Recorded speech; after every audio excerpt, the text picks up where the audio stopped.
नमस्कार, मी कीर्ती गायकवाड। स्वागत आहे आपलं आय न्यूज 28 मध्ये। चला तर मग जाणून घेऊयात महाराष्ट्रातल्या ताज्या घडामोडी।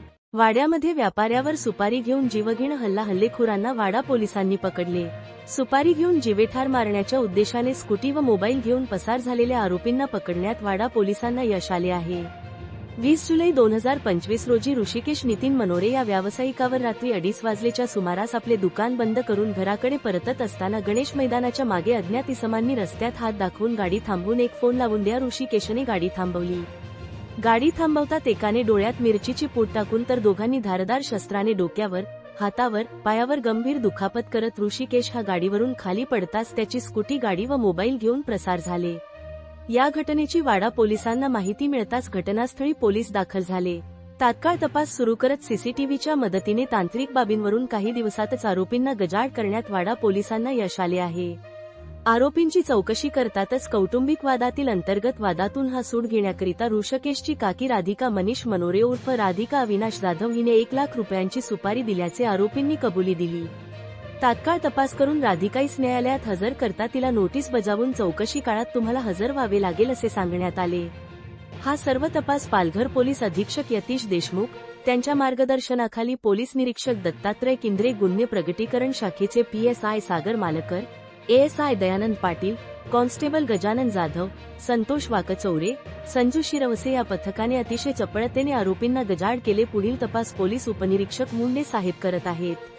वार्ताहर इंडिया न्यूज 28 साठी कोऑर्डिनेटर वैभव आळशीच्या जोडीला प्रणय प्रभाकर पाटील, पालघर जिल्हा ब्युरो चीफची रिपोर्ट।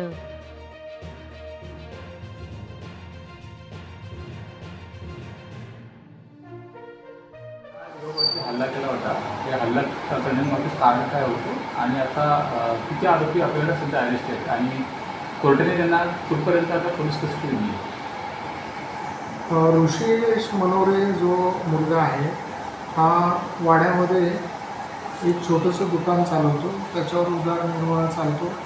तर हा मुलावर अचानकपणे जीवघेणा हल्ला झाला आणि असा गंभीर हल्ला कशामुळे होतो हे तत्काळ त्याच्या घरच्यांना किंवा त्याला स्वतःला आणि त्याच्या परिचित कोणालाही सांगता येत नव्हतं। प्रथमदर्शनी हल्ल्यामध्ये त्याचा मोबाईल आणि गाडी असे हल्लेखोर घेऊन गेल्याचं आणि घातक शस्त्राने हल्ला केल्याचं निष्पन्न झालं। त्याच्यावरून आमच्याकडं गुन्हा दाखल झाला। अशा प्रकारचा गंभीर गुन्हा झाल्यामुळे आम्ही तत्काळ आमच्या पथकासह त्या ठिकाणी भेट दिली आणि पाहणी केल्यानंतर जो प्रकार झाला आहे त्याच्यामध्ये हा घातक हत्याराने हल्ला केल्यामुळे त्याच्यामध्ये त्याच्या जीविताला धोका असल्याने तात्काळ त्याच्यावरचे उपचार चांगल्या हॉस्पिटलला चालू झाले। दरम्यान त्याच्याकडची विचारपूस करताना काही गोष्टी थोडक्यात जी माहिती मिळाली होती त्याच्या आधारे तसेच आमच्या तपास पथकाचे PSI मालकर, जाधव आणि वाकचौरे इतर पथकाचे अंमलदार यांनी याच्यामध्ये सखोल तपास केला। वरिष्ठांनी दिलेल्या सूचनांच्या प्रमाणे त्यांनी प्रत्येक टप्प्यावर ज्या ज्या ठिकाणी गुन्हेगारांचा वावर होता त्या ठिकाणी CCTV तपासले, तसेच तांत्रिक बाबीचं ॲनालिसिस केलं आणि त्याच्या आधारे त्यांची बोलीभाषा याच्या आधारे त्यांचं गाव निष्पन्न करून त्या ठिकाणावरून नाशिकवरून एक आरोपी आणि नाशिकवरून इतर 2 आरोपी असे काही दिवसातच अटक केले। सुरुवातीच्या काळामध्ये हा तपास अतिशय क्लिष्ट, याच्यावरचं कारण समजत येत नसल्यामुळे अनेक बाबी वेगवेगळे कांगोरे होते।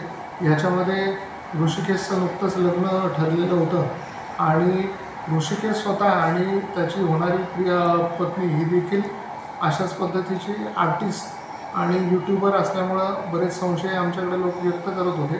परंतु सर्व अँगलच्या नंतर तपासांती जे तांत्रिक दोरे मिळाले त्याच्या आधारे हे 3 आरोपींना आम्ही अटक केलेलं आहे। यातला जो सुशांत चिडे हा नाशिकचा, तुषार मनोवर हा देखील नाशिकचा आणि तिसरा जो आहे तो नाशिकमधल्या नांदगावचा, असे 3घांना यश करंजे, तर याच्यापैकी एकावर पूर्वीचे देखील गुन्हे दाखल आहेत।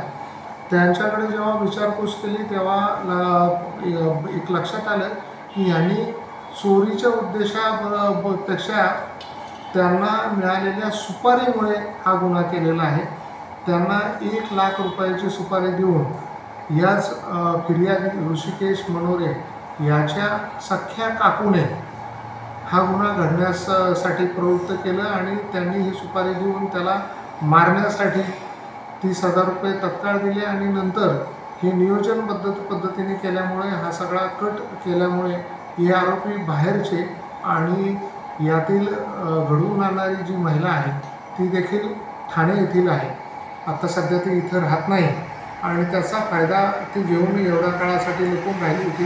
परंतु हा संपूर्ण कट आता उघडकीस आला आणि सर्व आरोपी अटक झाले. यांच्यातल्या कौटुंबिक अंतर्गत कारणामुळे हा प्रकार झालेला आहे.